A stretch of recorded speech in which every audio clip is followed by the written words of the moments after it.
बिना कुछ किए अमीर बनने की अवधारणा काफी हद तक एक मिथक है। सच है, ऐसी परिस्थितियां हैं जहां बिना सक्रिय काम के धन आ सकता है, लेकिन ये अक्सर मौके या पहले से मौजूद परिस्थितियों पर आधारित होती हैं। यहाँ एक विवरण दिया गया है।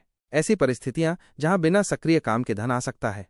विरासत। बड़ी विरासत प्राप्त करना शायद व्यक्तिगत रूप से कमाए बिना धन प्राप्त करने का सबसे सीधा तरीका है। हालांकि ये बाहरी कारकों पर निर्भर है और एक विश्वसनीय रणनीति नहीं है। लॉटरी या जुआ जैकपॉट जीतने से अचानक धन आ सकता है। हालांकि इसके होने की संभावना बहुत कम है, जिससे यह एक अविश्वसनीय और जोखिम भरा दृष्टिकोण बन जाता है। मौजूदा संपत्तियों से निष्क्रिय आय। यदि किसी के पास पहले से ही महत्वपूर्ण संपत्तियां हैं, जैसे रियल एस्टेट जो किराए की आय उत्पन्न करती है, स्टॉक या बॉन्ड जो लाभांश या ब्याज का भुगतान करते हैं, बौद्धिक संपदा से रॉयल्टी जैसे किताबें, संगीत, ये न्यूनतम सक्रिय प्रयास के साथ आय उत्पन्न कर सकते हैं। हालांकि ये शुरू में उन संपत्तियों को प्राप्त करने पर निर्भर करता है। खोए हुए खजाने, कलाकृतियों को खोजना, ये बहुत दुर्लभ घटना है और अधिकांश लोगों के लिए वास्तविकता की तुलना में एक कल्पना अधिक है।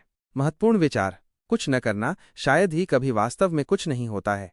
विरासत में मिली संपत्ति या निष्क्रिय आय धाराओं का प्रबंधन करने के लिए भी कुछ स्तर के वित्तीय प्रबंधन और निर्णय लेने की आवश्यकता होती है। जोखिम और अनिश्चितता। मौके या बाहरी कारकों पर निर्भर रहना अत्यधिक जोखिम भरा और अप्रत्याशित है। अर्जित धन का मूल्य प्रयास और कौशल के माध्यम से धन का निर्माण उपलब्धि और सुरक्षा की भावना प्रदान करता है, जो अक्सर मौका धन में नहीं होती है। संक्षेप में, जबकि ऐसे परिदृश्य हैं जहां प्रत्यक्ष श्रम के बिना धन आ सकता है, वे आमतौर पर भाग्य या पहले से मौजूद परिस्थितियों पर आधारित होते हैं। अधिकांश लोगों के लिए धन बनाने के लिए प्रयास, योजना और अनुशासन की आवश्यकता होती है।